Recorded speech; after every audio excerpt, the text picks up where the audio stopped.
وہ کہتے ہیں کہ میں گھر میں کوئی کام کرانا تھا، کام ہوتے ہیں نا چھوٹے موٹے گھر میں، تو فرماتے ہیں میں مزدور لینے گیا بغداد میں، چوکوں پہ مزدور ساری عمر کا مزدور ہی ہے نا بیچارہ، امیر تو امیر تر ہوتا جا رہا ہے اور غریب غریب تر ہو رہا ہے۔ ہمارے تو پیر بھی لوگوں کو کہہ رہے ہیں فقیر ہو جاؤ، خود امیر ہوتے جاتے، خود روز بروز امیر ہو رہے ہیں، دنیا کو کہہ رہے ہیں فقیر ہو جاؤ۔ تم بھی تو تھوڑا فقر اختیار کرو نا بھائی، جو درس دے رہے ہو، اللہ ماشاءاللہ سب کی بات نہیں کرتا۔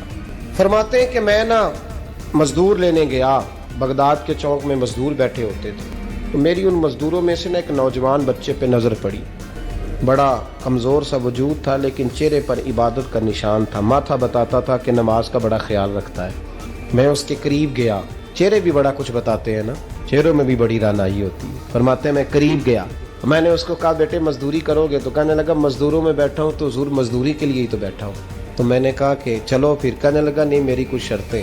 میں نے کہا بتاؤ؟ کہنے لگا پہلی شرط یہ ہے کہ لوگ 4 دینار دیہاڑی لیتے ہیں، میں 3 دینار لوں گا۔ میں نے کہا یار بھائی تو بڑی بہترین ہے، باقی بھی اس طرح کی رکھ لے۔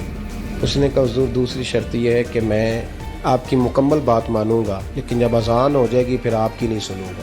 تیسری بات اس نے یہ کی کہ حضور میں آپ کے گھر میں کام کروں گا پر آپ کے کسی سوال کا جواب نہیں دوں گا۔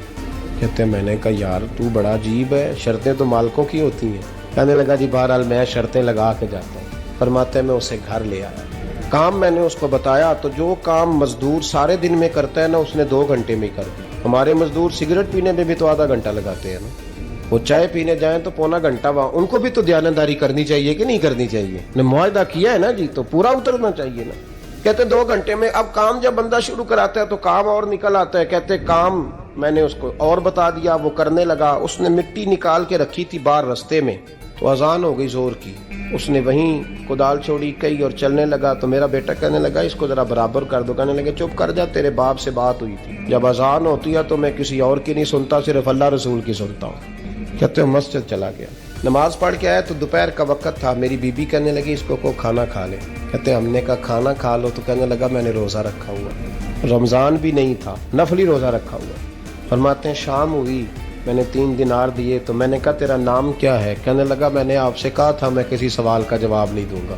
تو وہ چلا گیا۔ اگلے دن میں پھر لینے گیا اسے، کام کچھ اور نکل آئے تو لوگوں نے بتایا وہ صرف ہفتے والے دن آتا ہے۔ میں نے کہا کیوں؟ کہنے لگے جی وہ کہتا ہے میرا ہفتے کا خرچہ 3 دینار ہے، جب 3 دینار کما لیتا ہوں تو باقی سارا ٹائم اللہ رسول کی ذکر میں گزار دیا کرتا ہوں۔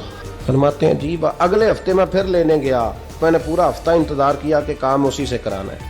میں جب گیا تو میں نے کہا چلو، کہنے لگا میری شرطیں یاد ہے نا؟ اور میں نے کہا یاد ہے بھائی ساتھ چل۔ فرماتے ہیں کام کرایا، 2-3 ہفتے وہ آتا رہا۔ ایک ہفتے میں گیا تو لوگوں نے کہا حضور آج نہیں آیا، کیوں؟ کہنے لگے بیمار ہو گئے۔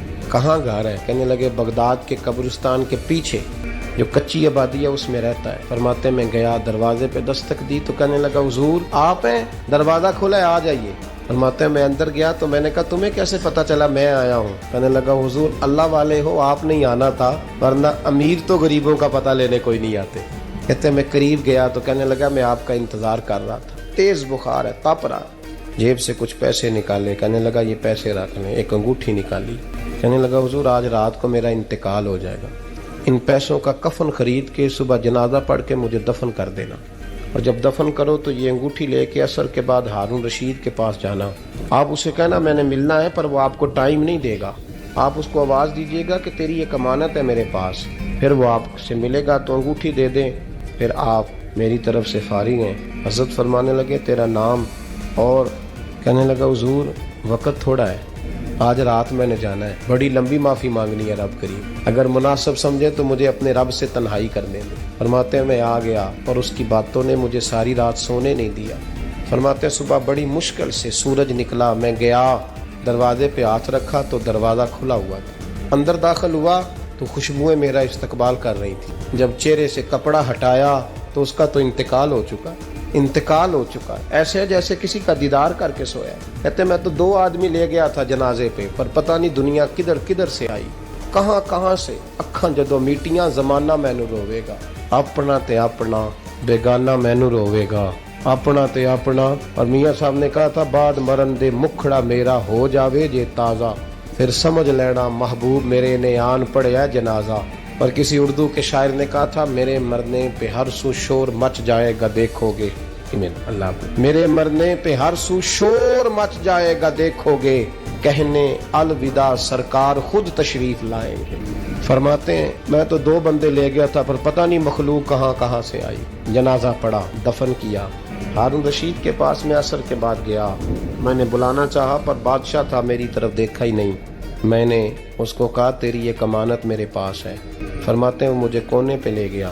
کیا بات ہے؟ کمرے میں بلایا, میں نے انگوٹھی دی. ہارون رشید تو چیخے مارنے لگا, کہنے لگا انگوٹھی والا کہاں ہے؟ میں نے کہا وہ تو انتقال کر گیا. کہنے لگا مجھے قبر پہ لے چل. کہتے میں قبر پہ لایا تو وہ لیٹ گیا, تڑپ کے رونے لگا. میں نے کہا میرا کلیجہ پھٹ جائے گا, نہ اس نے کچھ بتایا نہ تو نے بتایا, یہ کون تھا؟ ہارون رشید کہنے لگا یہ میرا بیٹا تھا. میں نے کہا تیرا بیٹا اور مزدور؟ کہنے لگا حضور یہ حضرت داؤد تائی کے پاس بیٹھا کرتا تھا, ان کا مرید تھا. مجھے روز کہتا تھا ابا تو نے بڑی دنیا اکٹھی کر لی ہے, مرتے وقت تجھ سے ٹانگیں سمیٹی نہیں جائیں گی, اتنا حساب نہیں تو دے سکے گا. میں اس کو سمجھا دیتا, اس کی اماں سمجھا دیتی. یہ روز ہمیں کہتا چھوڑ دو آ جاؤ اللہ رسول کی بارگاہ میں جھک جائیں. ہم ایک دن یہ چلا گیا. کہنے لگا پھر تمہارا راستہ اور ہے اور میرا راستہ اور ہے. یہ سونے کی انگوٹھی غلطی سے اس کے پاس رہ گئی, غلطی سے ہیرے کی انگوٹھی چلی گئی. کہنے لگا دیکھو میرے بیٹے نے آج وہ بھی واپس کر دی ہے. پھر تڑپ کے کہنے لگا ہارون رشید تھا تو یہ میرا بیٹا, پر میرا مرشد نکلا, میرا پیر نکلا.